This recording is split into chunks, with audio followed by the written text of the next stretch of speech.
the attraction of the offense mainly, and just your thoughts on how this day went for you. Yeah. What day is it? I've got a staff who's working on like 0 hours of sleep. It's been a pretty busy week for us. Yeah, I mean, we started out this morning talking about what our goals were. Number one was to really try and help the offense. So we think we did that, in acquiring Mr. Bell, switch hitter that I think we know from the National League East, in his years in our division.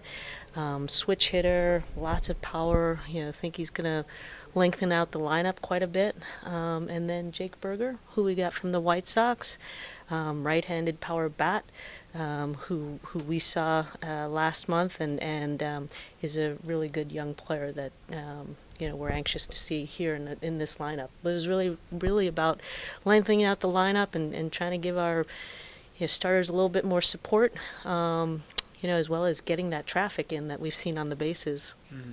The team sort of, the way they're playing, you felt you wanted to give them that boost, the organization. Absolutely. I mean, there aren't that many times when you're in this type of situation. Mr. Sherman and the entire ownership group completely supportive of us really going out there and spending some money and making sure that we support these guys who for the first 4 months of the season have absolutely just played their hearts out. To make all the moves, obviously, a lot have to give. Obviously, the give and take. Eder, Watson, Sean Reynolds on the prospect side, on top of Gene and Garrett. Just the give and take that you had to do to make the moves you guys made.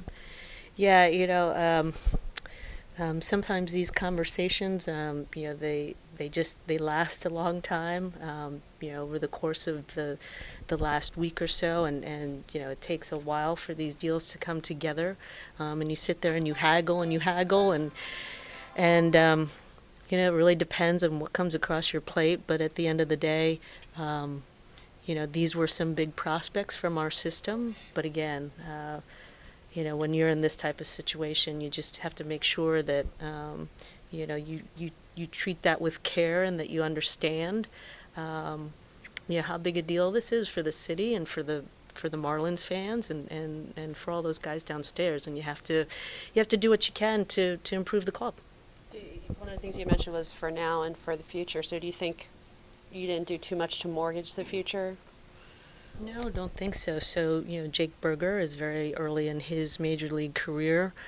So we've got him for another 5 or 6 years. Josh Bell we've got for this year as well as for next.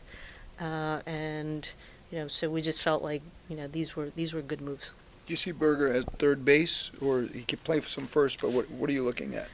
Yeah, I think that's up to Skip. But, he has played more third base than first base. But, we really like the versatility, that he can go across the diamond if he needs to, if we need him to. Mm-hmm. But Jake, you mentioned before plate discipline is one of the things. A lot of strikeouts, the low average. Did you see improvements where, maybe over the last few years with him that's not too much of a concern, or is the power was so enticing that's what the... Yeah, with 25 home runs 2/3 of the way into the season, again, with, as many base runners as we get on, we thought this was an opportunity for him to get some RBI. In terms of the profile, you always have an ideal that you're shooting for, but you're not necessarily going to get that profile in every single hitter. In Josh Bell, we do have a guy that has very good plate discipline, knows the strike zone very well, and we just thought that the mix of these two with our hitting staff, is going to be great. We've made a concerted effort in terms of cutting down the strikeouts. Last year we were in the bottom 20s. I don't know what we were, 26th maybe, and now we're in the top 10 for sure, maybe the top 5. So. We're excited to get these guys with our staff. With Weathers, his role, and then just the rotation overall, obviously, career guy option, just where do you see him fitting in and just the plan as you see with the rotation? Yeah, at this point, we've got to talk about that a little bit more. Like I said, the focus was really on the bats. This was a way to add to our depth, in terms of how it's going to work out and, who's going to pitch when and where, yet to be determined. How tough of a decision was that to, I guess, option? Career obviously has been struggling, but very much, I would assume, part of the team moving forward, just the struggles, I guess. You can. Yeah, tough decision. Tough. Just 1 second. So, okay. He said he was safe. We're going to go to replay on that one. Trust Austin in those situations. That's a Lamke special if I ever saw one. We go to replay, he's in. So Did they go on the Yeah, replay? he's in. Sorry. no worries. On Edward, look, I think, difficult decision, but this will give him some time to work some things out.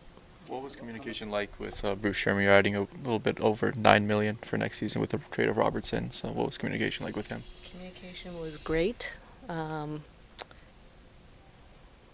Okay. Communication was great. Bruce and I have been on the phone quite a lot the last couple of weeks. I'm not sure you'll meet a bigger fan of the Marlins than Bruce, and he has been.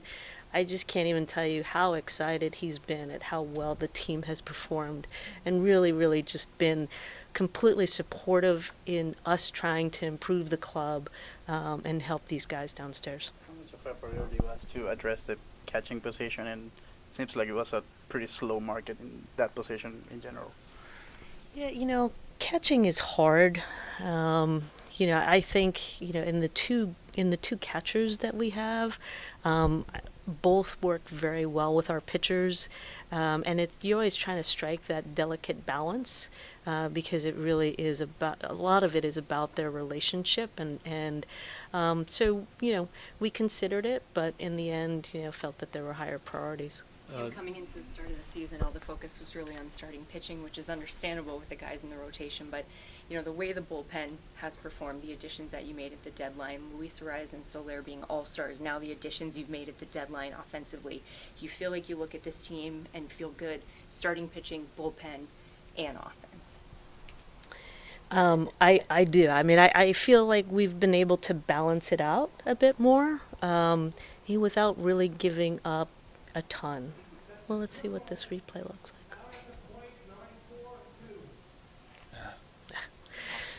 Okay. So I think the moves the last few days we've really been able to balance out the club. And I've said this many times. This club is built on our starting pitching. But every once in a while they need a little help too, and whether that's support from the bullpen and locking down games that you're supposed to win, or scoring more runs and giving them a little bit more breathing room. We just try and help them out. Did the That latest said- deal go down to the wire? Well, they both did. But, right, You'll never know how close it was. Yeah. Yeah. The Bell. We're talking more the Bell and Weathers deals. Going down to the yeah. wire? Yeah. It went down to the absolute wire. Seconds. Seconds. To piggyback off Jess's question, with the additions that you made, do you feel that this team can not only contend to be in the playoff hunt, but be a team that can make a run with what you made? Where do you feel the team is at as you gauge it compared to what you've seen in the league? I think this team was contending without the additions. I think with the additions, it only makes us stronger, obviously. And these guys are fighters. They're resilient. They're fighters. We've seen so many come from behind victories. See them locking down the wins that they should. I think this is going to go right down to the wire. And there are a lot of clubs involved, but these guys compete their butts off every single day. They've been awesome. And listen, anything can happen in the playoffs. And these guys that we're playing right now, I mean, we saw them make some kind of run last year and end up in the World Series. So just hope to get there. Kim, do you see something different this trade deadline? Because a lot of teams they are really competitive. They are competing till this moment. So that makes a little bit harder, get something to trade, or the prices maybe they're a little bit high. I would say this market ebbed and flowed, and it,